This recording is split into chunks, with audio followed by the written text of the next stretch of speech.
حضور اکرم صلی اللہ علیہ وسلم کے بڑے پیارے چچا حضرت سیدنا عباس بن عبد المطلب رضی اللہ تعالیٰ عنہ غزوہ تبوک سے حضور واپس تشریف لائے. مسجد نبوی میں حضور تشریف فرما ہیں اور صحابہ کرام. تو حضرت عباس عرض کرنے لگے یا رسول اللہ اریدو ان امدحکا، یا رسول اللہ میں چاہتا ہوں میں آپ کی تعریف بیان کروں، آپ کی شان میں کچھ کہوں.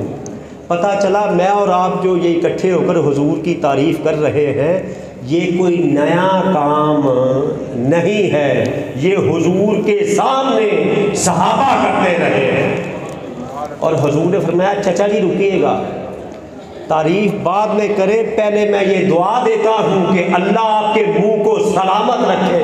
مجھے یہ پتا چل گیا کہ جو زبان مدحت مصطفیٰ میں کھلے گی نہ وہ صرف زبان سلامت رہے گی، وہ وجود بھی سلامت رہے گا، نہ صرف دنیا میں سلامت رہے گا بلکہ قبر و حشر میں بھی سلامت رہے گا. خود حضور دعا دے رہے ہیں. اور دیکھیے ایک تو وہ ہے نا تعریف کرنے والے اور دوسرے ہیں تعریف سننے والے. کسی اور کا ذکر ہم نہیں کریں گے. بحمد ربی یہ اللہ کا ہم پہ کرم ہے کہ ہم جا حضور کی تعریف کرتے ہیں یا سنتے ہیں. بس اللہ کریم اسی حال میں ہم سب کو موت عطا کر دے. اور حضور کے ایک صحابی حضرت انس بن مالک رضی اللہ تعالیٰ عنہ فرماتے ہیں ایک صحابی آئے عرض کرنے لگے یا رسول اللہ صلی اللہ علیہ وآلہ وسلم اب تو جب کبھی میں گھر میں ہوتا ہوں نا تو جب آپ کی دید کی کہہ لیجئے کہ شعلہ بھڑکتا ہے تو بھاگتا ہوں گھر سے آپ کی بارگاہ میں، آپ کا دیدار کرتا ہوں، طبیعت ٹھنڈی ہو جاتی ہے، شاد ہو جاتی ہے. حضور میدان حشر میں جب فیصلے ہو جائیں گے آپ جنت میں بڑے رتبوں میں ہوں گے، ہم آپ کو کیسے دیکھیں گے. دیکھیے صحابی ہے زمین پر، وہ آخرت میں بھی فکر کر رہے ہیں کہ وہ جنت جس میں نبی کا دیدار نہ ہو ہم نے ایسی جنت کو کیا کرنا ہے. جنت جب ہی جنت ہوگی جب مصطفیٰ کا دیدار بھی ہوگا. تو نبی پاک نے فرمایا بات تو تیری ٹھیک ہے. تو جبریل امین نبی پاک کے پاس یہ وحی لے کر آئے حدیث قدسی کی صورت میں، یا رسول اللہ صلی اللہ علیہ وسلم اپنے اس غلام کو کہہ دیجئے المرء مع من احبا، انسان اسی کے ساتھ ہوگا جس سے اس کو محبت ہوتی ہے. کس کے ساتھ ہوگا؟ جس سے محبت.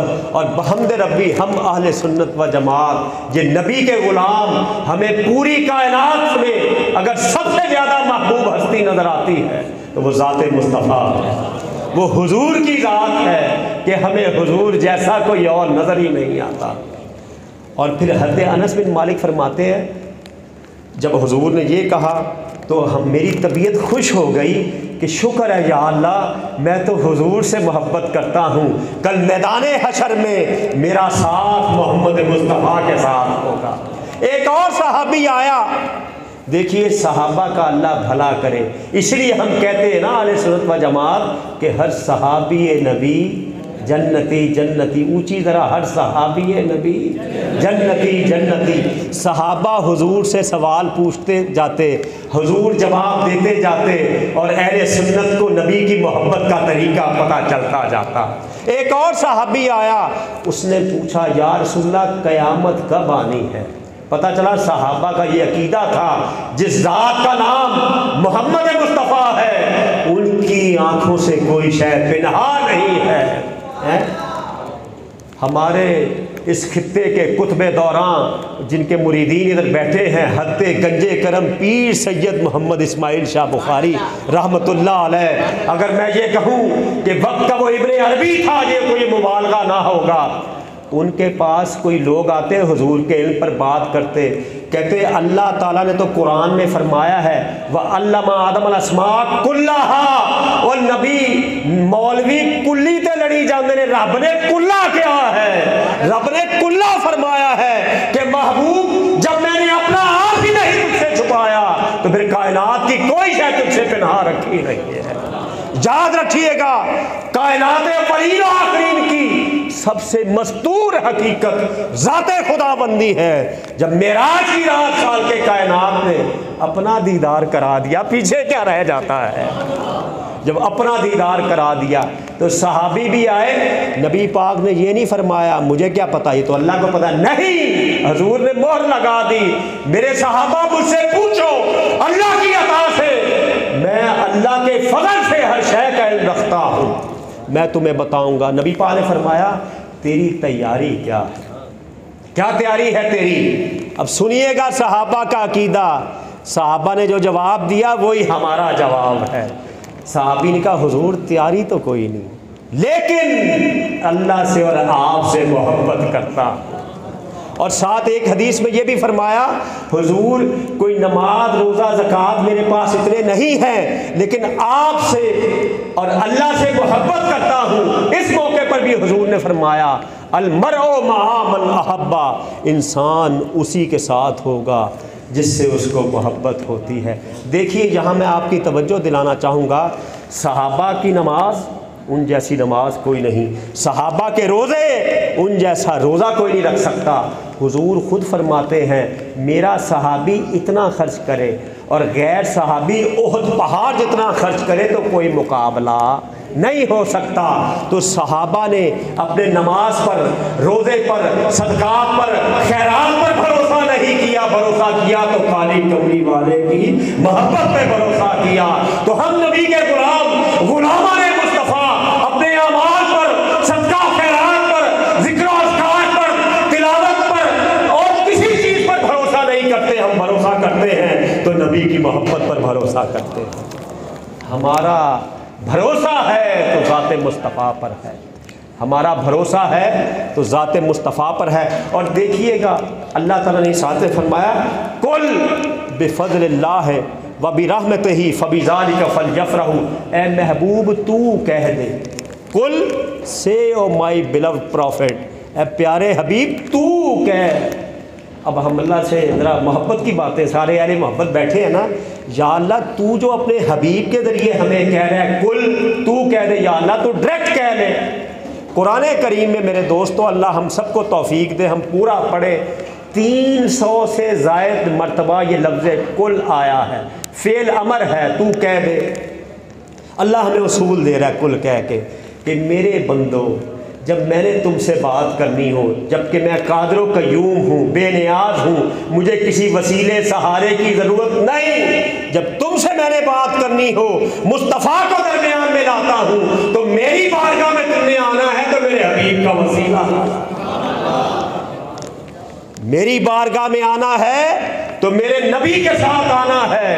حضور کے بغیر بات بننی نہیں، اپنی منزل پہ ہرگز نہ پہنچے گا وہ، ہاتھ کے جس کے دامن تمہارا نہیں، خود خدا کا ہے قرآن میں یہ فیصلہ، جو تمہارا نہیں وہ ہمارا نہیں، محبوب جو تیرا نہیں وہ میرا نہیں، جو تیرا ہے وہی میرا ہے۔ میں آپ سے پوچھنا چاہتا ہوں، کوئی کروڑ بار لا الہ الا اللہ کہہ لے، محمد رسول اللہ نہ کہے، بتائیے مومن ہو سکتا ہے؟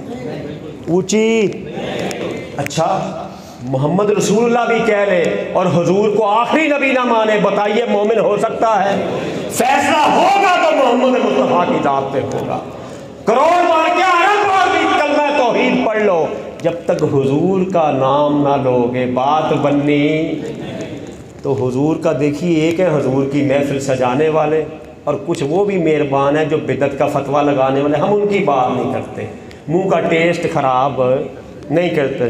دیکھیے ہم لوگ حضور کی محفل، اللہ فرماتا ہے جب میرا فضل اور میری رحمت نازل ہو تو خوشی ہے محبوب ان کو کہہ دے، یا اللہ تو نے اپنے حبیب کو کہا، تیرے حبیب نے ہمیں بتایا، ہمیں یہ پتہ چل گیا کہ حضور سے بڑا اللہ کا فضل ہے کیا، جس فضل کی وجہ سے ہر فضل ملا، جس رحمت کی وجہ سے ہر رحمت ملی، جس نعمت کی وجہ سے ہر نعمت ملی، ہر خیر، ہر برکت، ہر فضل، ہر رحمت کی اساس ذات مصطفیٰ ہے، جن کی وجہ سے سب کچھ ملا، تو پھر ان کے آنے پر کیوں نہ خوشی منائیں؟ تو اہل ایمان پھر خوشی منا رہے ہیں۔ یا اللہ تیرا حکم ہے کہ جب اللہ کا فضل اور اس کی رحمت ملے تو خوشی مناؤ۔ دیکھیے جب میرے گھر آپ کے گھر میں اللہ اولاد دے، بیٹا ہو،